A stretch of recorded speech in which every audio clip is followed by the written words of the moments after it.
Hello, this is Legium's podcast. Welcome to the Deep Dive. We're plunging headfirst into some really critical topics shaping our world today. What if this feeling, of constant disruption isn't just about managing change? What if it's actually about unlocking, well, entirely new forms of advantage? Today, we're diving into these X events that are reshaping things and maybe some surprising mindset shifts that can help us not just survive, but really thrive. It's an incredibly timely topic, absolutely. We're essentially asking how to navigate, maybe even master, this era of, well, hyper-uncertainty, especially with AI growing so explosively, almost daily it seems. So this deep dive will pull together key insights from various places. We'll explore the challenges, the essential skills you'll need, and some practical strategies you can actually apply right away. Yeah, our mission here is really to cut through all that noise, the information overload. We want to equip you, our listener, with valuable insights, things you can actually use, actionable takeaways. We hope you feel more confident, more prepared for this new reality. Okay, let's get into it. So we're definitely living in what people are calling an era of hyper uncertainty. It's a time where these unforeseen and high impact events, these X events, they seem to be happening more often. It really feels like the unexpected is becoming, well, the norm. Precisely. And X events, we define them as things with a low probability, but an immense, sometimes catastrophic impact if they happen. What's really critical isn't just their individual power, though, it's how their frequency seems to be increasing. It challenges our systems. Think about, say, a sudden regime collapse leading to war, or extreme rainfall, maybe 500 millimeters an hour, causing nationwide floods like we've never seen, or maybe the development of quantum computing that could just break all current encryption. That'd be huge. And looking back, recent things like COVID-19, obviously, but also the emergence of ChatGPT, that felt like an X event. China's deep-seek development, too. Their impact is just so profound, so widespread. Even certain political shifts can feel like X events personally because the consequences ripple out so far. It definitely feels like they're happening more often. But why? What's actually driving this? Why now? Well, there are three main factors that are really contributing. First, climate change. That's a big one. We're seeing weather events, record heat, torrential rain, blizzards, typhoons that are just way outside historical norms, more frequent. It's a pretty clear sign the system's increasingly, out of balance. Second is what we call hyperconnectivity and compressed global synchronization. Basically, something happens on the other side of the world, and it can hit our society within, 24 hours. Wow, that fast. Yeah. Our interconnectedness just makes it incredibly hard for any one country or society to really control all the variables anymore. And third, and I think this is the most powerful, the most fundamental driver, is rapid technological innovation. AI technology especially is just evolving at this astounding speed. It feels like new stuff emerges almost daily. Take OpenAI's Deep Rich feature, for example. It lets you write complex academic papers, something that used to take huge amounts of time and effort, right? Right, yeah. Now, potentially less than 10 minutes. And it doesn't just write it. It generates new approaches, new ideas for the paper. When I first used something like that, it was a profound shock, honestly. Made me really question, okay, what's the future role of university professors? How much guidance will grad students even need? That kind of capability was just, well, unimaginable a few years back. That's where it gets really interesting, isn't it? If AI can draft complex academic papers now, the question isn't just what's changing. It's more like, what core human skills do we really need to focus on when so much can be replicated? We hear a lot about creativity, critical thinking, empathy, ethical judgment, but you've focused on two key capabilities. Exactly. And while all those are vital, definitely I want to zero in on two that seem particularly critical right now. The first is a sort of combined competency I call real agility. Real agility, I like that. Rolls off the tongue. Can you break that down for us? Sure. So real agility isn't just about bouncing back from a shock. It's about bouncing forward, but stronger. It's this unique ability to first absorb the shock of a crisis, and then crucially use that disruption as a chance to fundamentally upgrade, to transform the system itself. Think about South Korea's financial crisis back in the late 90s. Okay. The system was really on the brink, but instead of just recovering, the country profoundly upgraded its financial system. Many argue that that very process laid the foundation for its move into advanced nation status. That's real agility on a national scale. And this applies just as much to individuals, personal real agility. It means having that mental toughness to overcome failure, setbacks, learn from them, and actually turn challenges into opportunities. Hmm. Because look, in these constantly changing environments, failure is kind of inevitable, right? An industry might collapse, you might lose your job, your skills might become obsolete overnight. So being able to adapt and even improve after hitting a wall, that's paramount. That distinction is so important, not just getting back up, but getting back up better, upgrading. Okay, so building on that idea of transforming challenges, what's the next essential capability we need? Second one is future literacy. Now, literacy used to just mean reading and writing, right? Understanding text. Yeah. Today, it's evolved.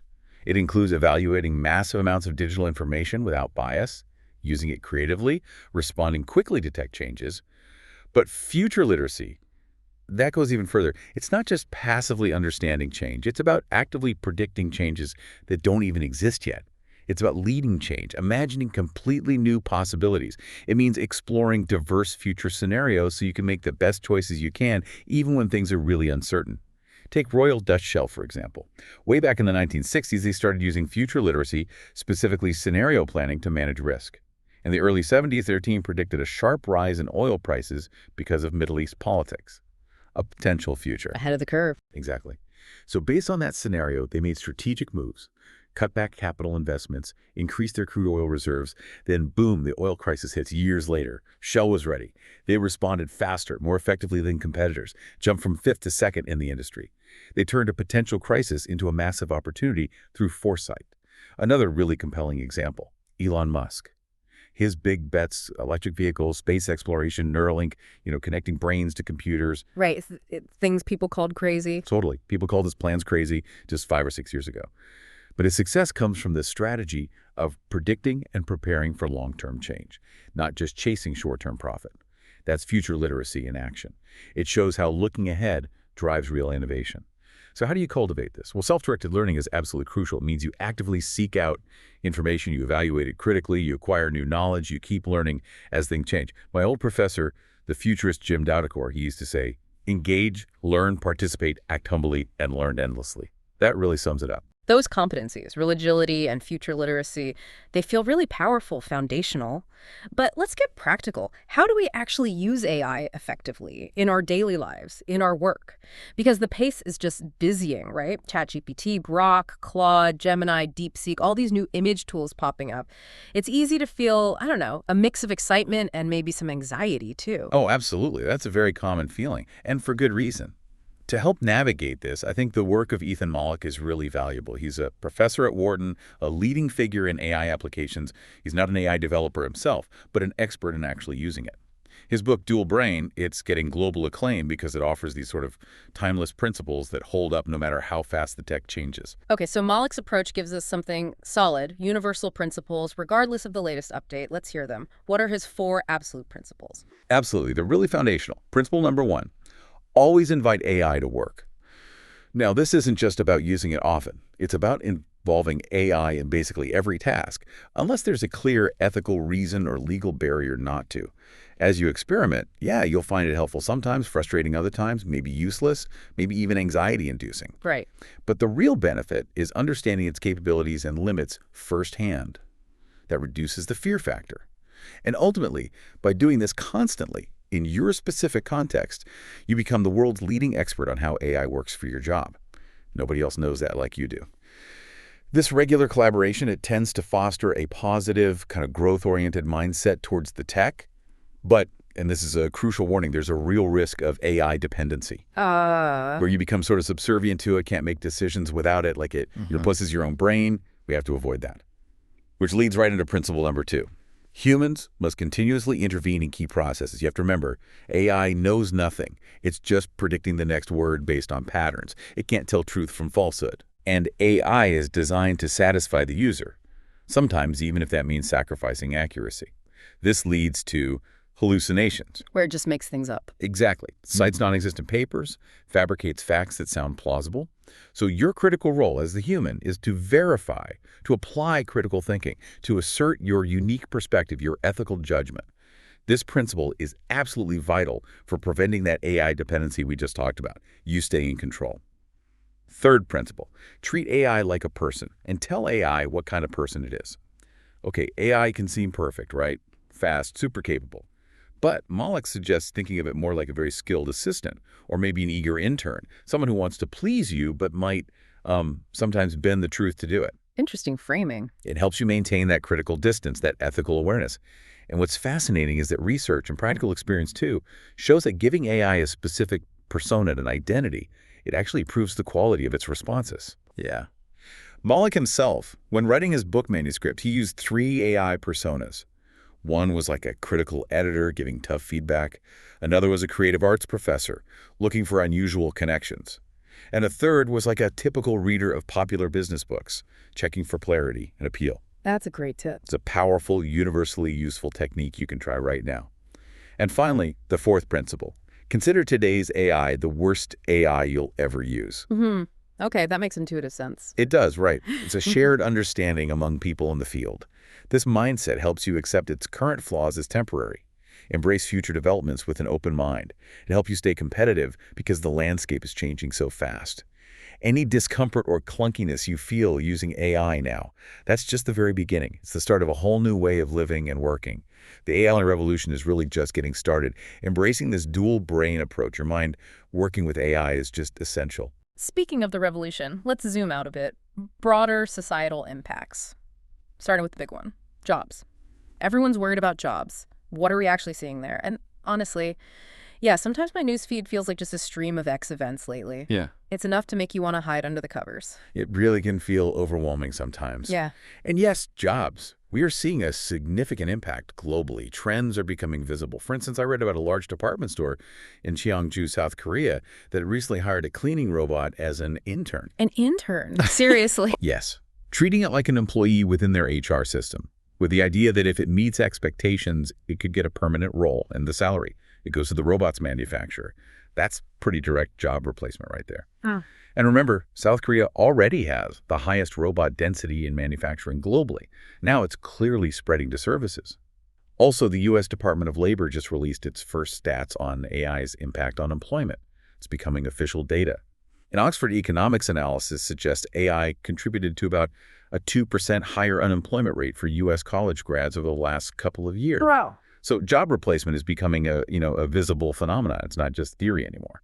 And beyond jobs, these shifts stir up really complex ethical stuff, social challenges too, right? Yeah. That robot worker idea sounds like it opens a real Pandora's box. Oh, absolutely. Connect the dots. Yeah. Job reduction leads to potentially higher unemployment, which fuels social issues.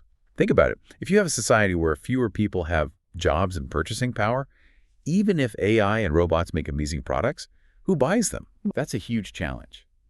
It requires serious socioeconomic, political economic thinking and research. Yeah. And the ethical side. Yeah, that robot intern thing. What does it mean to call a robot a worker? Remember, like 7 or 8 years ago, the EU Parliament actually discussed taxing robots? I remember hearing about that. It's a past committee, though not the full Parliament.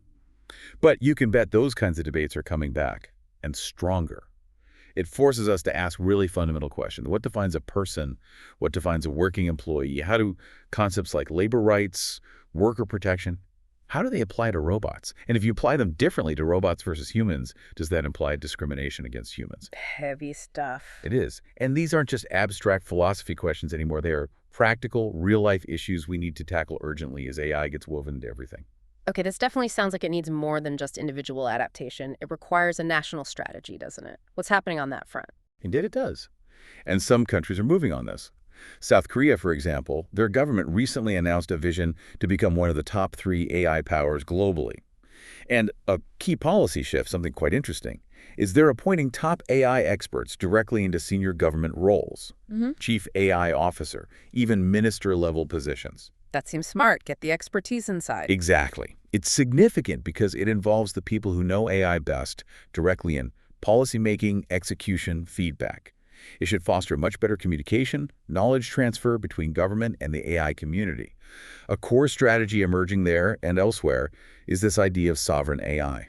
Sovereign AI, what's that? It basically means a nation having independent authority to develop its own AI tech, build its own infrastructure, operate its own AI services. There are a few key reasons why this is seen as important. First, data sovereignty. You want to protect the data generated by your citizens, make sure it's processed by domestic AI, not shipped offshore. Second, cultural uniqueness and identity. The idea is that domestically developed AI can better preserve and advance a nation's unique culture, its identity, prevent it from being diluted by over-reliance on global AI platforms. And third, pretty obviously, national security, protecting sensitive national secrets, corporate trade secrets, core technologies, keeping them within a secure domestic AI ecosystem. Now, realistically, South Korea is currently behind the US and China in building that core AI infrastructure, the big foundation models. But there's a strong historical parallel. South Korea was late to industrialization, but became an IT powerhouse with this mindset of industrialization was late, but the information age will be early. Right, catch up and leapfrog. Exactly. So there's hope, maybe even a strategy, that Korea can become the best at utilizing AI, using it effectively to solve social problems, drive economic growth, foster real industrial innovation. It's inspiring to hear about national strategies, thinking big picture, but let's bring it back to the individual level. What about AI education? Lifelong learning, it feels like this is becoming a necessity for everyone. It absolutely is. And, it's actually fantastic to see how individuals are proactively embracing this. We're seeing a big jump in people taking AI certification tests globally. Yeah. And the demographics are interesting. In some regions, like 1 in 5 test takers are over 50 years old. Wow, that's significant. It is. There's this story of Park Sunok, a 60-year-old retired math teacher. Took her 4 tries, but she got her AI certification. Her motivation, she said, knowing this makes the world I live in more interesting, and I can converse with younger people. She saw AI everywhere. Robot vacuums, self-service kiosks, saw it as unavoidable and chose to, well, enjoy it rather than fear it. And another one, Lee Jae-kyung, 63, he worked in IT, needed AI skills for his job, but he also found it super helpful, personally planning, travel, managing health stuff. Said it cut down hours of searching to just like 5 minutes. Huge time saver. Yeah, exactly. This whole trend, it really shows this lifelong learning era taking hold. People 50 and over voluntarily getting interested in new tech. But there's still a challenge, of course. Making AI education truly accessible for the elderly, for other underserved groups, that's a new societal hurdle we need to figure out. That's a really vital point about accessibility. Okay, so connecting AI use back to productivity, both personal and for companies, what's the bottom line there? I know NVIDIA's CEO Jensen Huang had some pretty stark warnings. He did. Very powerful statements. He said, basically, we won't be replaced by AI. We'll be replaced by people who use AI. And also, our companies won't be replaced by AI. They'll be replaced by companies that actively use AI. Ooh, that really puts it plainly. So productivity is just more critical than ever now. The stakes feel incredibly high. They really do. The sheer number of tools available now, especially AI tools, it's creating these huge productivity gaps between people and between companies. Your ability to smartly use tools to solve problems, that's becoming paramount, especially in fast-moving places like startups. We live in this era of hyper-personalization, constant information overload. You have to manage your time and effort effectively just to survive, let alone create more value with less effort. And companies, they're starting to expect higher performance from individuals because they see what the early AI adopters can achieve. The bar is rising. So how do you actually boost your own productivity in this context? First, you absolutely have to know your job inside out. Deeply understand your goals, your processes. Only then can you see where tools, AI included, can genuinely make things more efficient.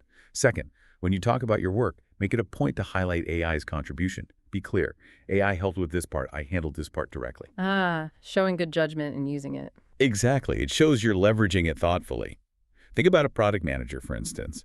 They could use ChatGPT to brainstorm customer interview questions, or maybe refine product hypotheses, analyze customer feedback, get fresh perspectives they might have missed alone. Those are great strategies for integrating AI specifically. But beyond AI, what about just the fundamental tools and habits for getting organized, managing workflow? Right, the foundations. For organizing work, I really see 3 core pillars. You need a solid calendar system, an effective to-do list, and a comprehensive note-taking system, plus, your messenger apps for collaboration. Now, for an all-in-one tool that covers a lot of this, something like Notion is incredibly powerful. I hear a lot about Notion. Yeah, it handles notes, to-dos, calendar views, even databases like Excel. It can really function as a second brain, helping you build a well-organized work environment, a real lifelong productivity tool. And don't forget, you can just ask AI for help with productivity itself. Treat it like an assistant. I'm feeling overwhelmed. What should I do? Where do I start? But beyond specific tools, it comes down to 3 fundamental keys to productivity, I think. First is priority management. Simply deciding where to focus your precious time and energy, choosing the right things to do. Second is time management, This includes things like time blocking, planning out your day, maybe hour by hour, often using your calendar, and also time tracking. Using tools maybe like Toggle Track with the Pomodoro technique to actually monitor how much time you spend on specific tasks. That helps you spot inefficiencies. See where the time actually goes. Precisely. And the third key is information management. This means using AI smartly, like for double-checking information. Use Perplexity, AI, ChatGPT, Claude, whatever, to cross-verify things. Don't just blindly trust AI. Remember those hallucinations. Right, verify, verify. Yes. And maybe most importantly, organize the knowledge you acquire. Put it into your own database, your Notion, whatever system you use. That really serves as your second brain, allowing you to quickly find and apply information when you need it, for work or daily life. Notion's advanced features, like relations and automation, make this even more powerful over time. Wow, we have covered so much ground today. From navigating this hyper-uncertainty, developing essential skills like real agility and future literacy, all the way to really practical AI applications and productivity tools, the core message seems loud and clear. AI won't replace you, but people using AI effectively, they probably will. And as AI continues to emerge, continues to evolve so rapidly, it really brings us back to that deep, timeless question: what is my true self? Technology can replace roles, it can replace tasks, sure, but it can't replace the essence of our humanity, ultimately the future. It's shaped by human action, by the choices we make. So what does all this mean for you listening right now? Maybe it's time to move past the uncertainty, past the fear, and really start engaging with this new reality. To what extent are you actively embracing that self-directed learning we talked about? To what extent are you integrating AI as a true dual brain, collaborating with it to write your own invaluable story in this constantly evolving world? Something to think about.